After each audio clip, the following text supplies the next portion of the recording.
In this video, I'm going to show you how to make your font size larger on Zoom. If you find this video helpful, please leave a like and subscribe to my channel. In saying that, let's just jump straight into the video. Okay, so if I open up Zoom, you can see my text size is currently set to this. So in order to increase my text size inside Zoom, I need to go back and then click into my settings app on my mobile device. From here, I'm going to navigate down and click into display. Once I'm in display, I'm going to do the same thing again. Scroll down and look for font size and style. Click into that. And now you'll see a slider at the bottom of the page here.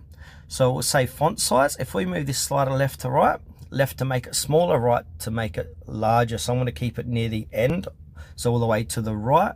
And if I head back to Zoom, you'll be able to see my text size is quite significantly larger. So go ahead and play around with that slider and adjust it as you see fit, and to make it easier on your eyes to read text inside of Zoom.